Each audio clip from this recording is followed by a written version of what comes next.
Hey there, my friends, and welcome to a video on YouTube from my channel. I just thought I would make this video quickly for a few different reasons. The way my brain works is sometimes I get overloaded with thoughts. You know how sometimes they say if you build up too much aggression or anger or uh, it's usually anger based or frustration based, but then people will boil over. For me, it's the same way with just information, even if it's positive knowledge or something that I can actually share with people that benefits society, or so I think. But so this video, I'd like to talk a few things about. Well, first off, I'd like to say thank you to my subscribers and thank you for the outpouring of support on the video I made yesterday. I woke up yesterday morning and thought, I'm going to write a song on guitar today.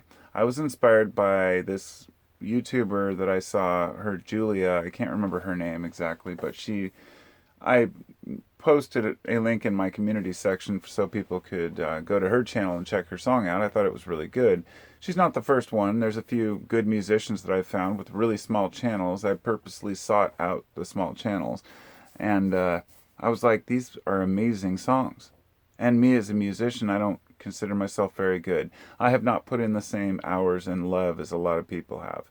But I do play acoustic guitar, and I have put in hundreds of hours of playing in my own time, sitting there for, 5, 6 hours a day, plucking away, learning all these songs, Zeppelin, Crosby, Stills, and Nash. But I was always the guy who wrote my own music, and I haven't really published much.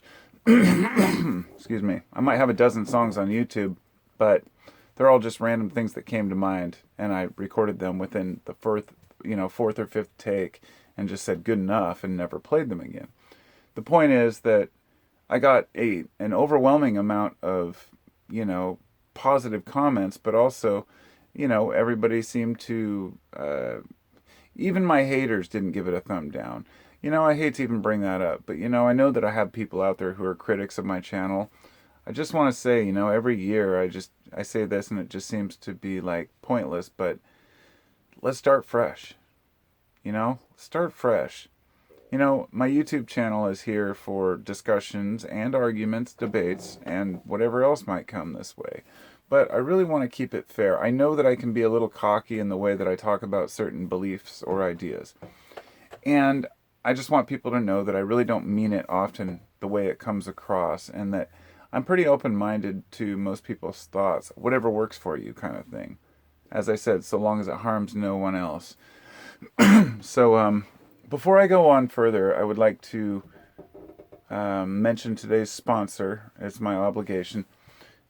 Today's video, I know you're not used to this, but it's important to cover this. This video is brought to you by some random crappy application or video game with a horrendous interface that you won't even want to play. I wanted to thank today's sponsor for paying me to pretend that I use this game/app, or that I have used this product or service in the past. And I'm going to tell you about how wonderful it is. It's great. I mean, you too can get fresh meals delivered fresh meals delivered to your inbox, your email inbox. And you can win coins and digital currency that have absolutely no value whatsoever, except for buying more of the product. And if you sign up now using the code CARPO, you can get 5% discount on this shitty product for the next month, and then you get 15% off for another month. Then it's just a monthly payment of like $175, I think. Really no problem for most people. So act now. Bye. No. Sorry about that. Had to throw that in. It's kind of like my nature sponsor.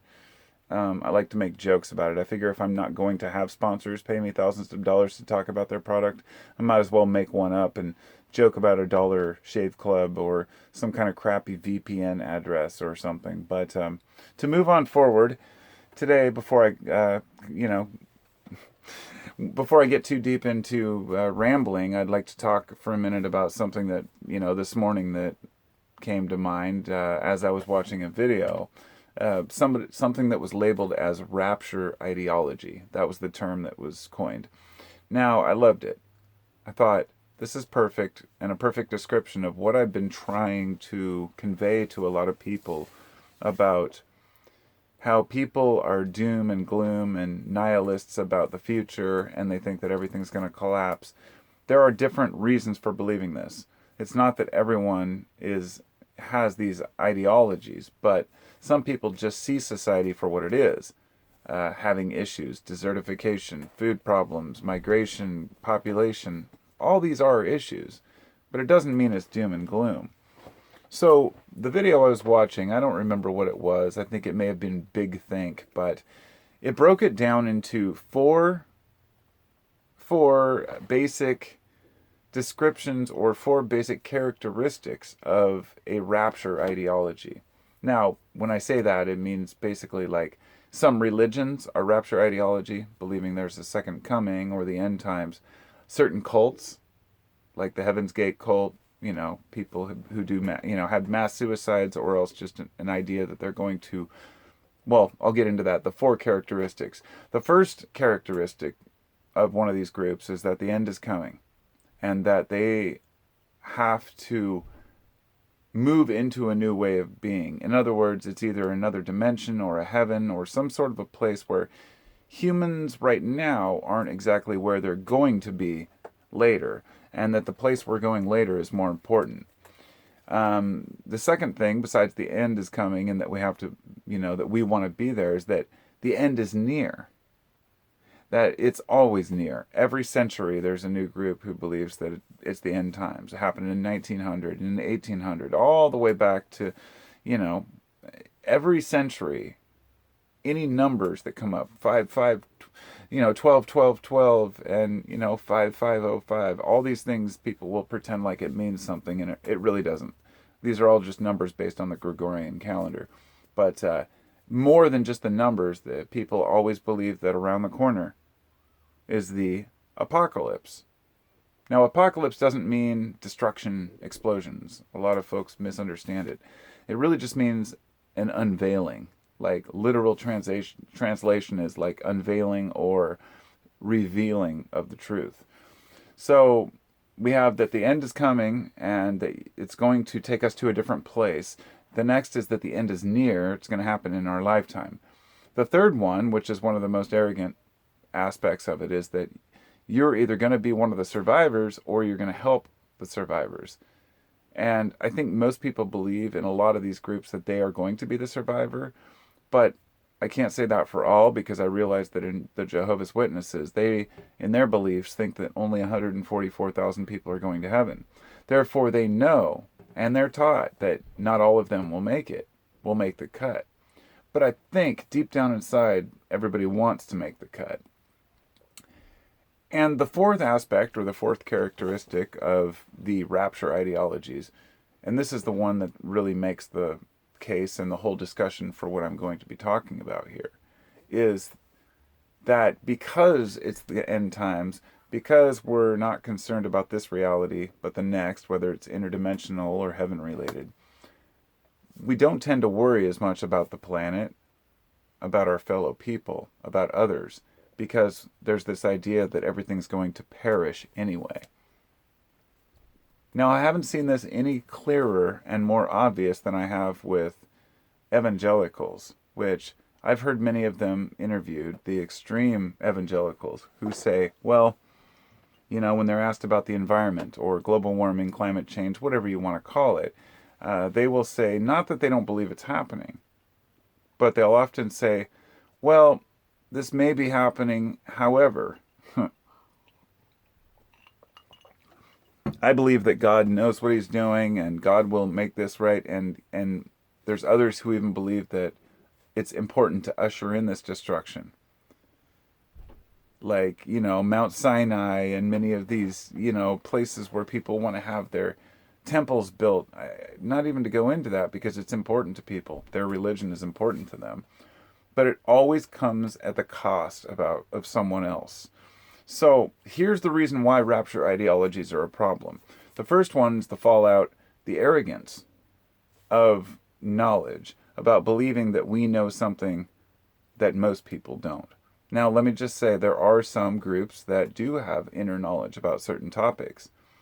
But when you really step back and analyze this, I mean, I've been into occult beliefs and religions and trying to understand, Buddhism, Hinduism, and some of these underlying things like, Freemasonry, and know what do they exactly know. And you come to find out that they're all just words. They're not really that important. They're all just ideas, metaphors.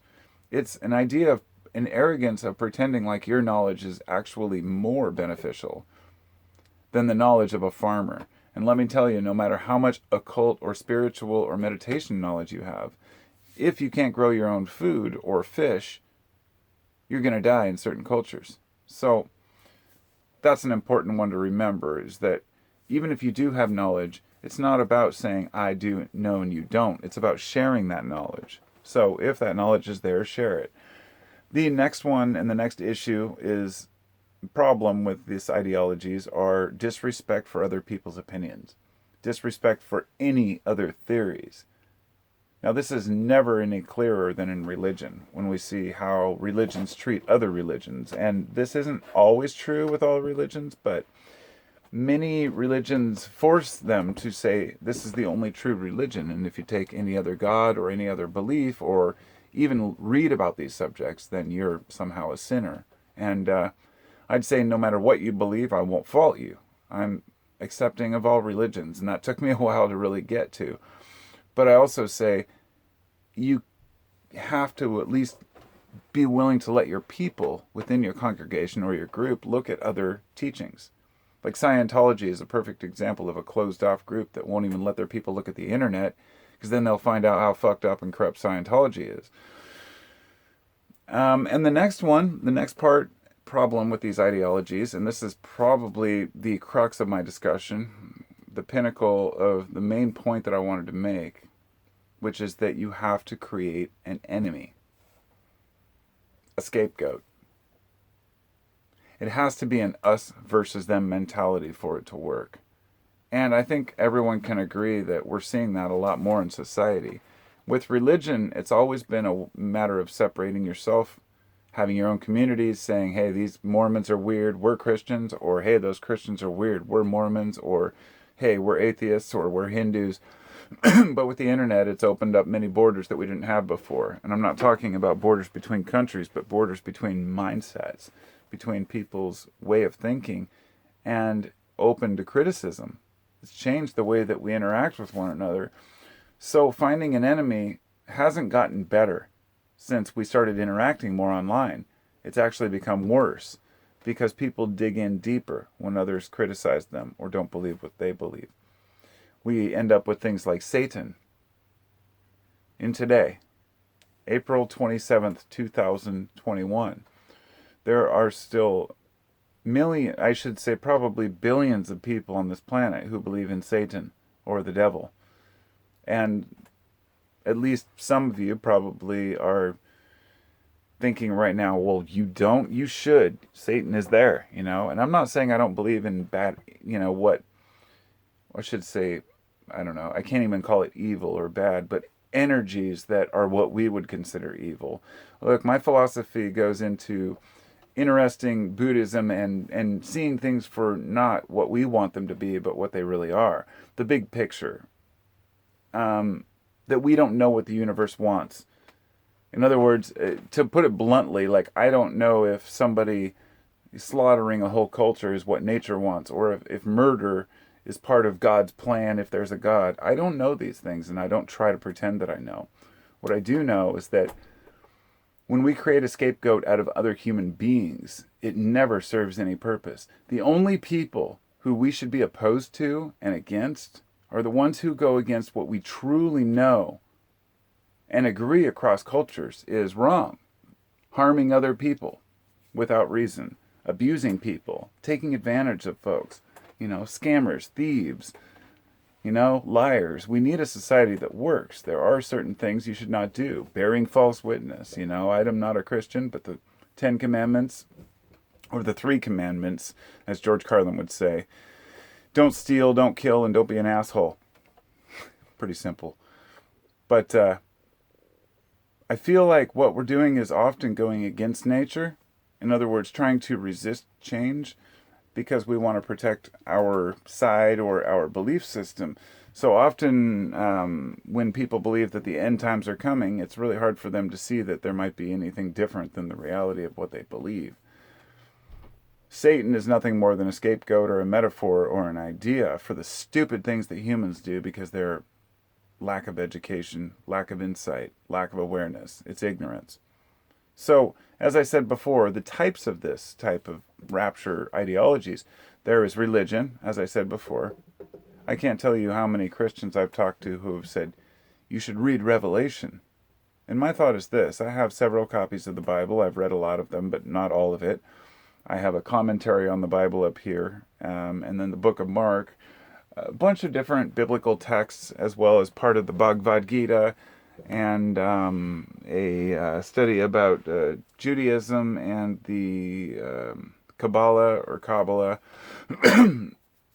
I'm fascinated with all the different types. I have, Hindu texts, Jewish texts, whatever you might want to call it. I read them all in, with a light mind. I don't take them too seriously. I say these are ideas. But when it comes to Revelation, one thing that fascinates me is how few people who tell me to read that. I say, what exactly in Revelation is the thing that really moved you? Because the thing is, when I was younger, I was about 15 years old, somebody told me I should read Revelation. So I did. I got a hold of the Bible and I read the whole thing. I thought it was really interesting. The beast, the heads, the hydra, if you will, all the different metaphors within there. And I said, well, this is interesting, but it's not obviously a fact. From that time, that was when I was 15, 25, 35, 45, so 30 years ago. Since then, I've read the sections from time to time.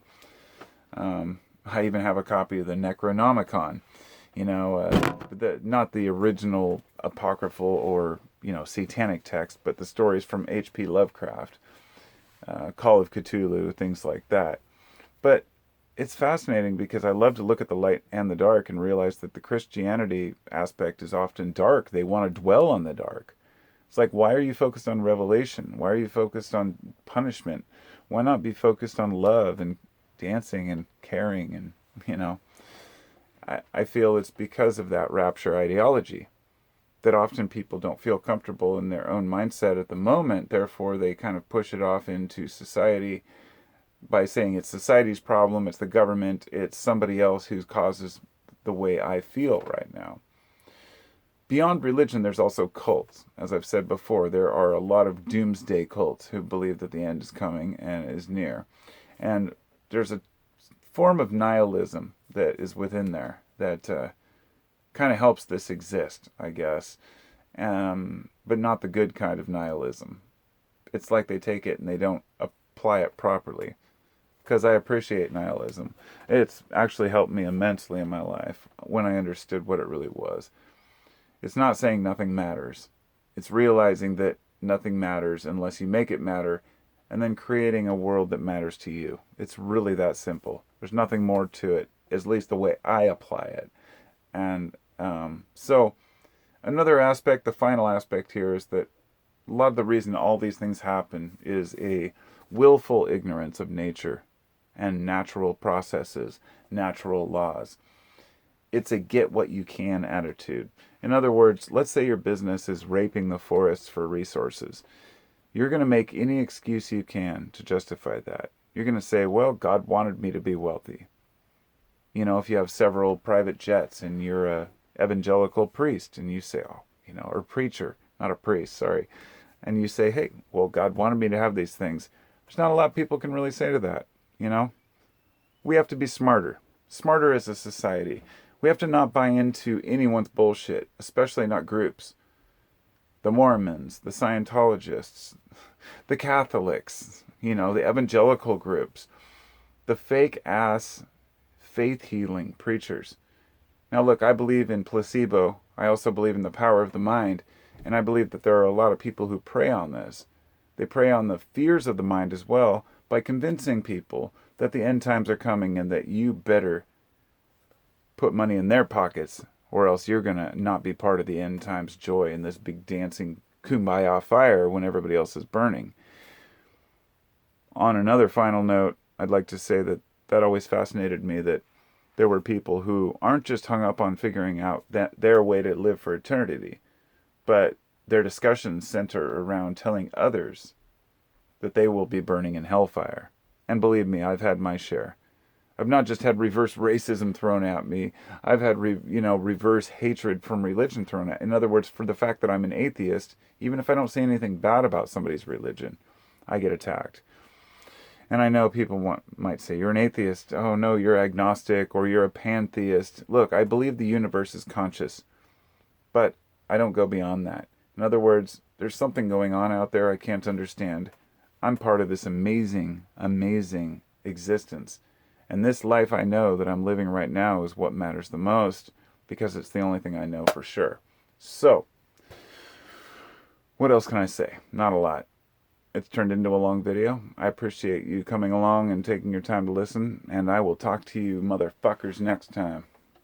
Get a life. God, that was brutal. That's life. Peace.